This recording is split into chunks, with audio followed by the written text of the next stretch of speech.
On May 25, 2020, George Floyd, a 46-year-old black man, was killed in Minnesota, US, during an arrest for allegedly using a counterfeit bill.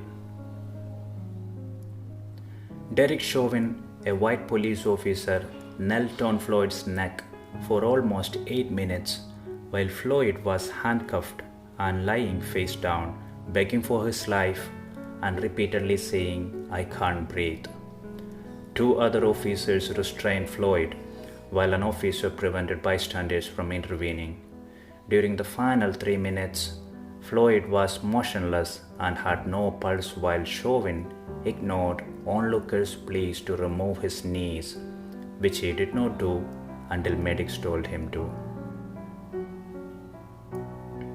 On 18th of June 2020, Jayraj and Benix, a father and son, were brutalized by the police for allegedly violating lockdown rules imposed by the Tamil Nadu government during the COVID-19 lockdown.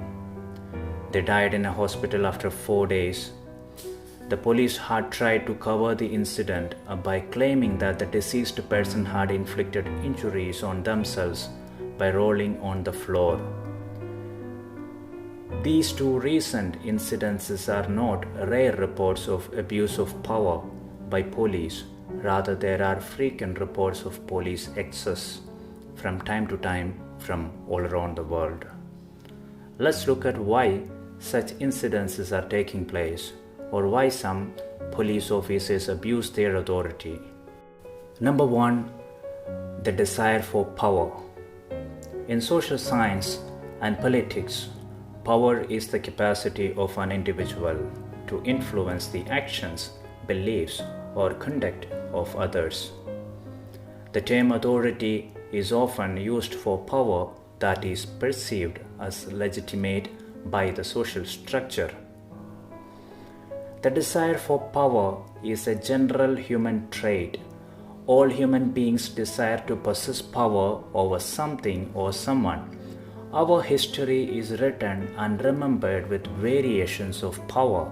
Mahabharata war, resurrection of Jesus Christ, Alexander the Great, slavery, massacre, world wars, freedom, independence, sovereignty, government, money, everything symbolizes the power. The will to power is a prominent concept in the philosophy of Friedrich Nietzsche. It describes what Nietzsche may have believed to be the main driving force in humans. All human beings are controlled by this power to dominate, and everything that they do can be explained by these deep cravings for power. This basic idea of Nietzsche later influenced renowned psychologists such as Sigmund Freud in developing the pleasure principle and Alfred Adler in developing concepts of individual psychology. All these pointing towards a natural tendency of human beings to crave for power in society. When the tendency to be authoritative is human, being a police officer gives ample opportunity to exercise this deep desire. Number 2, influence of the idea of formal authority. When authority is given by a formal setup, individuals express marked differences in their approach to others. Human beings have a natural tendency to acquire power and dominate, and this natural tendency will find an outlet with the engagement of a role which provides authority. This tendency of human beings is visible in the famous Stanford Prison experiment. In 1971, a research group led by psychology professor Philip Zimbardo conducted a unique experiment. In the study, volunteers were assigned to be either guards or prisoners by the flip of a coin in a mock prison, with Zimbardo himself serving as the superintendent. Several prisoners left mid-experiment, and the whole experiment was abandoned after 6 days. Early reports on experimental results claimed that students quickly embraced their assigned roles, with some guards enforcing authoritarian measures and ultimately subjecting some prisoners to psychological torture. While many prisoners passively accepted psychological abuse and by the officer's request actively harassed other prisoners who tried to stop it. This unique experiment explains how normal individuals would react when they assume powerful positions where there are opportunities for exercising authority. Number 3. General perception of police. The common perception of a police officer is influenced and reinforced by the violent act of traditional police officers reported in media, as well as the portrayal of a police officer in movies and television series. There are numerous movies which portrays the key protagonist as a violent police officer who solves all challenges through violence, which gains wide acceptance from the people due to their deep desire to achieve power and authority. A police officer who joins the force is also influenced by the social perception of the police as a violent folklore hero who enforces authority upon others through fear, just like a person who gets drunk acts like a drunkard, all because his perception of how a person will behave after getting drunk influences his own behavior when getting drunk. Number 4. Recruitment of police officers. The job of a police officer is a highly desired one, and there are so many candidates trying to get it. This results in a huge number of candidates applying for it. In many police organizations, the recruitment process are elaborate tests just focused on filtering the candidate in a democratic process. Most of these tests cannot ensure the right candidates with the perfect qualities get through the system.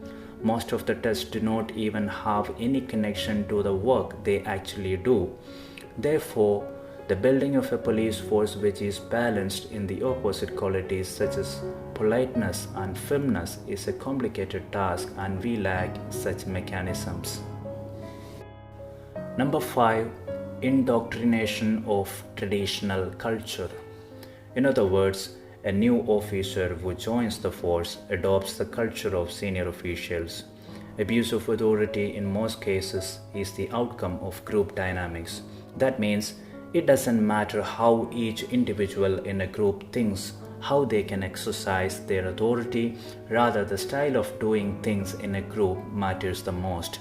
An example is A is usually harmless, but when he joined a gang of violent members such as B, C, and D, A started imitating certain aggressive behavior of the gang. This indoctrination takes place when new members join a group and is very relevant in explaining how some individuals, even peaceful, self-righteous individuals, join police force. They behave violently. Number 6. Nature of police force. A compelling factor which can explain why some police officers resort to violent acts can be understood with the nature of the organization. Police organizations are designed with clearly specified hierarchy, and it demands absolute obedience to the superiors. This prevents a two-way communications of frustrations which is generated from work pressure.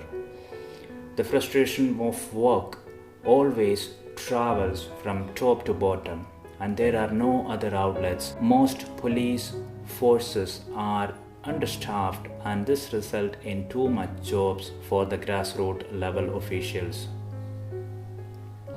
Compared to many other professionals, an average police officer enjoys less holidays and less time with the family. The pressure which is created in the organization due to such factors will often travel downward to the lower level officials and find its outlet on common people who do not have authority or influence. To summarize the key points which are discussed in this video: Number 1. The desire for power. Number 2. Influence of the idea of formal authority. Number 3. General perception of police as a violent individual. Number 4. poor process of recruitment of police officers. Number 5, indoctrination of traditional culture from senior officials. Number 6, the high work pressure nature of police force. Apart from this, there are many factors which can explain abuse of police authority. A police officer is an individual who is a representative sample of the general population in the society, with some more opportunity to exercise authority. All prejudices of an individual will find an outlet when they assume a powerful position where they are offered numerous avenues to exercise their authority. This can explain why George Floyd, a black person in a country like US, getting killed by abuse of authority by a member of a police force. The white supremacist idea is still deeply ingrained in many people in US. When such people were chosen to be states' representatives for maintaining law and order, police abuse of authority against the blacks should be expected. Murders of his son and father through torture in Tamil Nadu can be explained as the result of a police force which is highly under-equipped to deal with law and order situations, poor police recruitment policies, and indoctrination of violent subculture of traditional policing. Thank you for watching this video. Do write in the comment section, why do you think police abuse take place?